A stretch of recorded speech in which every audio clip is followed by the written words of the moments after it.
मैंने हमेशा उसे अपना छोटा भाई समझा था, लेकिन हवेली के उस बंद कमरे में जब उसने मुस्कुराते हुए मुझे अपना खौफनाक रूप दिखाया तो मेरे पैरों तले ज़मीन खिसक गई।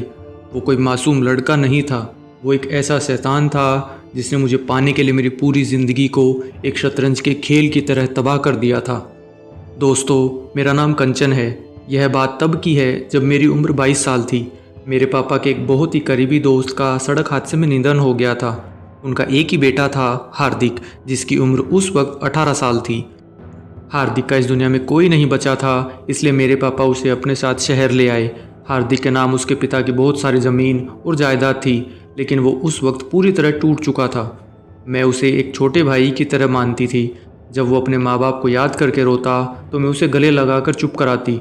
वो धीरे धीरे मुझसे बहुत ज़्यादा जुड़ गया। वो हमेशा मेरे आसपास मंडराता रहता। मुझे लगता कि शायद उसे मुझ में एक बड़ी बहन या दोस्त मिल गई है, लेकिन मैं कितनी गलत थी। वक्त बीतता गया, मैं 26 साल की हो चुकी थी और हार्दिक 22 का। मेरी ज़िंदगी में सब कुछ बहुत अच्छा चल रहा था। मेरी शादी मेरी माँ की सहेली के बेटे अमित से तय हो गई। मैं और अमित एक दूसरे से बहुत प्यार करते थे, लेकिन मेरी मंगनी वाले दिन ही कुछ अजीब होना शुरू हो गया। हार्दिक उस दिन बहुत खामोश था। जब अमित मुझे अंगूठी पहनाने लगा तो अचानक हार्दिक ने किचन में कांच का गिलास अपने हाथ पर मार लिया। उसका हाथ बुरी तरह कट गया और खून बहने लगा। पूरी मंगनी का फंक्शन रुक गया। हम सब परेशान हो गए। उस रात हार्दिक ने अपने कमरे का दरवाज़ा बंद कर लिया और अंदर चीज़ें तोड़ने लगा। वो चीख चीख कर रो रहा था, मैं नहीं जी पाऊंगा कंचन जी, आप मुझे छोड़कर मत जाइए। मुझे लगा कि वो शायद मेरे दूर जाने के डर से घबरा रहा है। मैंने उसे कसम देकर दरवाज़ा खुलवाया और उसे शांत किया, लेकिन असली खेल तो अभी शुरू होना बाकी था। शादी में सिर्फ 15 दिन बचे थे कि अचानक मेरे पापा के बिजनेस में एक बहुत बड़ा फ्रॉड हो गया। हमारा सारा पैसा डूब गया और हम सड़क पर आ गए। और इसके ठीक 2 दिन बाद अमित का एक बहुत ही भयानक एक्सीडेंट हो गया। एक ट्रक ने उसकी बाइक को टक्कर मार दी। अमित की दोनों टांगें बुरी तरह कुचल गई थी। डॉक्टर ने कहा कि अमित के तुरंत ऑपरेशन के लिए 20 लाख रुपए चाहिए, वरना उसकी टांगें काटनी पड़ेंगी। हमारी सारी जमा पूंजी खत्म हो चुकी थी। तभी हार्दिक आगे आया। उसने कहा कि उसके अकाउंट में करोड़ों रुपए है, लेकिन वसीयत के हिसाब से वो पैसा तभी निकाल सकता है जब उसकी शादी हो जाए। हार्दिक ने मेरे पापा के सामने एक प्रस्ताव रखा। अंकल, अमित की जान बचाने के लिए एक ही रास्ता है। कंचन जी मुझसे सिर्फ कागज़ों पर कोर्ट मैरिज कर ले। जैसे ही पैसा मिलेगा हम अमित का ऑपरेशन करवा देंगे और बाद में कंचन जी मुझे तलाक दे देंगी। मेरे पास अमित की जान बचाने का इसके अलावा कोई और रास्ता नहीं था। अमित भी अपनी इस लाचारी पर खून के आंसू रो रहा था। मैंने अपने प्यार की जान बचाने के लिए 27 साल की उम्र में 23 साल के हार्दिक से मजबूरी में कोर्ट मैरिज कर ली। शादी के तुरंत बाद हार्दिक ने कहा कि वसीयत के कागजात पर साइन करने के लिए हमें एक रात के लिए उसके गांव की पुरानी हवेली जाना होगा। मैं भी अमित के ऑपरेशन की जल्दी में उसके साथ चली गई। रात के 11 बज रहे थे।